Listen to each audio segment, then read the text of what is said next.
तो आप खुद स्वयं मतलब बुद्धिजीवी हो कि भगवान क्या कुर्सियों पर बैठते हैं। कुर्सी तो इंसान के लिए बनाई गई है। भगवान का तो उच्च स्थान मंदिरों पे होता है या दीवार पर होता है। भगवान को तो लोग नतमस्तक होते हैं, उनको दंडवत प्रणाम करते हैं, ना कि इस तरह से ब्राह्मण समाज के कुछ लोग अपने बड़े महापुरुषों का अपमान करें। ये कौन से मतलब ग्रंथ में लिखा है? कल खैर है हमारे ही बच्चे हैं, लेकिन उन्होंने जिस तरह से जिस भाषा का प्रयोग किया, हम भगवान परशुराम को प्रधान नियुक्त करते हैं। अरे नियुक्त करते हैं वो भी भगवान को और परशुराम को, इतनी हैसियत, इतने ऊंचे स्वर। मैं समझ नहीं पाया कि इनके पीछे कौन था, उनकी नादानी थी या कोई षड्यंत्र चल रहा है। समझाने की बात समझ जाएंगे, अगर नहीं समझेंगे तो फिर तो कानूनी कार्रवाई वाले रास्ता ही उनको रास्ते ही नहीं। ब्राह्मण समाज के अंदर एक ऐसी मतलब युवा पीढ़ी जो ब्राह्मण आर्मी के नाम से सक्रिय हो रही है, उनका क्या उद्देश्य है मुझे नहीं समझ में आता, लेकिन अशांति फैलाना उनका एक सूत्री प्रोग्राम है। किसी भी तरह से अशांति फैलाना।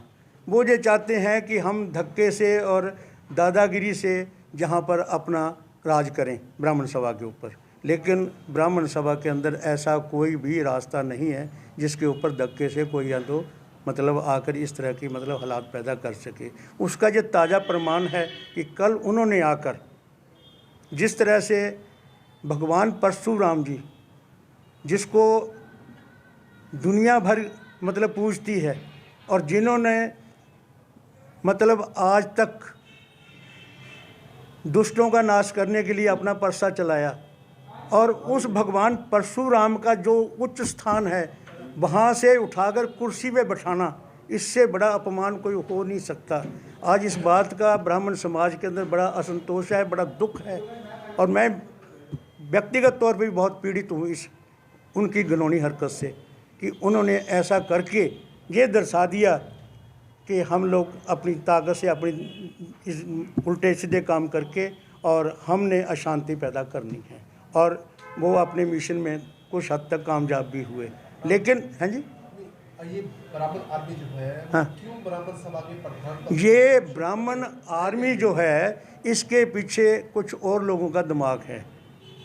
ये ब्राह्मण जो आर्मी बनी थी, ये 2-4 लोगों की मतलब संस्था बनी थी, और हमारे ब्राह्मण समाज के ही समाज कल्याण अधिकारी रिटायर हुए सुशील शर्मा जी, उनकी रिटायरमेंट के बाद में उन्होंने मतलब इस तरफ ध्यान अपना आकर्षित करना शुरू कर दिया। उनके मन में ये थी कि मैं ब्राह्मण सभा का प्रधान बनूं और इन युवाओं की मतलब साथ लेकर और इनको मतलब अपने रास्ते पर चलाकर, और ताकि मैं मेरे मंसूबे में सफल हो जाऊं। लेकिन जब वो अपने इस मिशन में सफल नहीं हुए तो उसके बाद में कोई दिन ऐसा नहीं जिस दिन कोई इस तरह की हरकत हमारे बीच में ना आए। नहीं, जिस तरह से बताया गया कि भगवान परशुराम का जो चित्र है एक जगह स्थापित कर दिया और उसके बाद कहते जी ब्राह्मण सभा के आसपास प्रधान हो गए, तो ये किन अधिकार क्षेत्रों से हो रहा है, ये समझ नहीं आ रहा। ये तो आप खुद स्वयं मतलब बुद्धिजीवी हो कि भगवान क्या कुर्सियों पर बैठते हैं। कुर्सी तो इंसान के लिए बनाई गई है। भगवान का तो उच्च स्थान मंदिरों पे होता है या दीवार पर होता है। भगवान को तो लोग नतमस्तक होते हैं, उनको दंडवत प्रणाम करते हैं, ना कि इस तरह से ब्राह्मण समाज के कुछ लोग अपने बड़े महापुरुषों का अपमान करें। ये कौन से मतलब ग्रंथ में लिखा है? उसके बारे में हम जिला पुलिस प्रशासन को देंगे, लिखित में शिकायत करेंगे कि वो धार्मिक भावनाओं को मतलब भड़का रहे हैं, और हमारे महापुरुषों का जो ब्राह्मण समाज के मतलब जिन जो मार्गदर्शक हैं और उनको किस तरह से अनादर कर रहे हैं। उसमें कितने अपने पूरी आर्मी के सभी सदस्य हैं शामिल हैं या उसमें चंद लोग हैं, एक दूसरे को किसी को पता नहीं है। वो बच्चे हैं, युवा शक्ति है, उनको मतलब वो बरगला कर किस तरह से वो कर रहे हैं मुझे समझ में नहीं आ रही, लेकिन इसके पीछे 2-4 लोग ही हैं। 2 महीने से निरंतर मेरे दफ्तर में और मेरे घर में रामानंद शास्त्री को लेकर दंडवत प्रणाम करके मेरे से ये प्रार्थना करते थे, आपका आशीर्वाद चाहिए। और रिश्ते में मुझे वो अपना जीजा जी मानते हैं, और वो कहते थे कि जीजा जी हम आपके सर के ऊपर ताज रखना चाहते हैं, आपसे हमारी प्रार्थना है कि हमारी माँ को ठुकरा मत देना। मैं नहीं समझ पा रहा था भी कौन सा मेरे सर पे ताज रखोगे। लेकिन ये लंबी बात चलती रही, लेकिन दूसरे दरवाजे से वो अपना खेल खेलते रहे। और रही बात ताज की बात है, आप लोग तो बहुत लेट आए हो, आपके पिताजी को पता है कि मैं 28 साल तक पत्रकार संघ का प्रधान रहा हूं, जबकि हर 2 साल के बाद 3 साल के बाद मैं कहता था भाई किसी और को बनाओ जोगिया को। कहते नहीं भारद्वाज जी, जब तक आप रहोगे प्रधान तो आप ही रहोगे। क्यों कि मेरा था कि मैं अगर पत्रकार समाज में भी रहा था ना, पत्रकारों को आँच नहीं आने दी और पत्रकारों का सिर झुकने दिया। अगर आज ब्राह्मण सभा ने आज मेरे सिर पर जो ये पगड़ी रखी है ना, जब तक जीऊँगा इसका अपमान नहीं होने दूंगा, चाहे इसके लिए मुझे किसी भी हद तक जाना पड़े। लेकिन मैं भगवान परशुराम के चरणों में बैठ के इस बात की अंत प्रतिज्ञा करके ये ब्राह्मण समाज को मीडिया के द्वारा ये आश्वस्त करता हूँ कि अगर एक पल भी मेरे को लगा कि मैं रास्ते से भटक रहा हूँ तो मैं उसी समय पंडित सीताराम जी हमारे ब्राह्मण समाज के प्रबुद्ध हैं, इनको कहूँगा लो जी ये मेरा त्याग पत्र है, मैं सेवा करने में सक्षम नहीं हूँ, लेकिन करूँगा तो डंके की चोट के साथ करूँगा। ब्राह्मण समाज से बड़ा मेरे लिए कुछ भी नहीं है। जितने दिन भी मेरे एक सांस है ना, ये ब्राह्मण समाज के लिए ही काम करेंगे। अगर मेरे बारे में कोई छिट्टा कसी करता है कोई बात नहीं, लोकतंत्र है, वो ऊपर को थूकेगा, वो मुंह में अपने खुद के स्वयं के पड़ेगा। मेरे पर उंगली करने से पहले उसको 10 बार सोचना चाहिए। लेकिन मैं नहीं चाहता कि बच्चों के खिलाफ कोई मेरे को ऐसा कदम उठाना चाहिए। लेकिन जिस तरह से वो चल रहे हैं, मेरे ख्याल में, मेरी समझ के मुताबिक, मेरे पत्रकारिता के अनुभव के आधार के ऊपर मैं ये कह सकता हूँ वो थोड़ा सा भटक रहे हैं मार्ग से, उन्हें अपने रास्ते पे आना चाहिए। भगवान उन्हें सद्बुद्धि दे।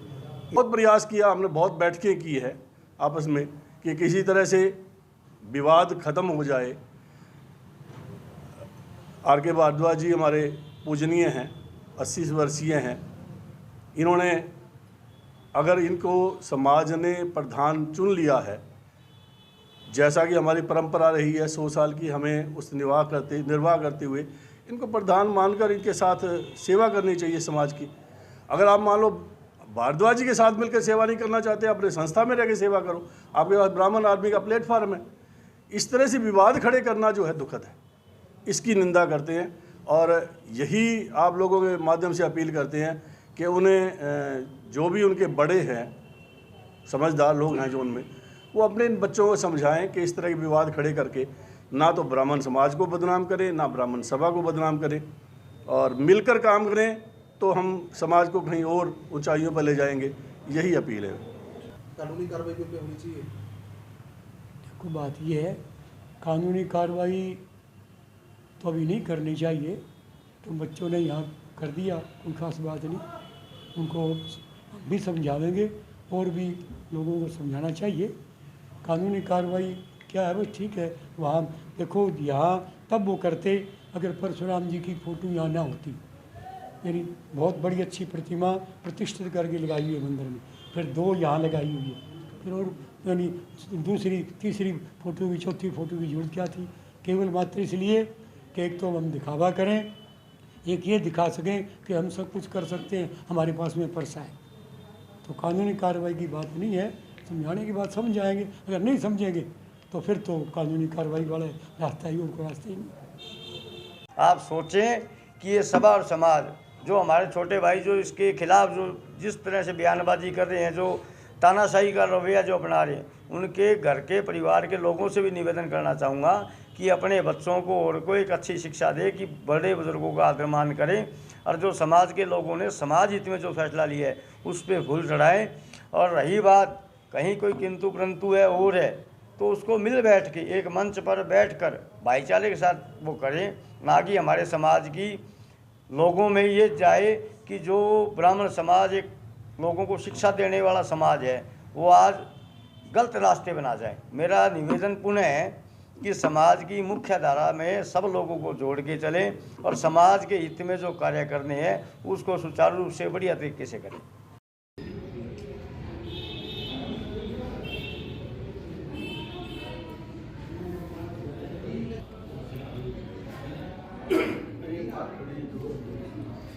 अंदर आ जाओ।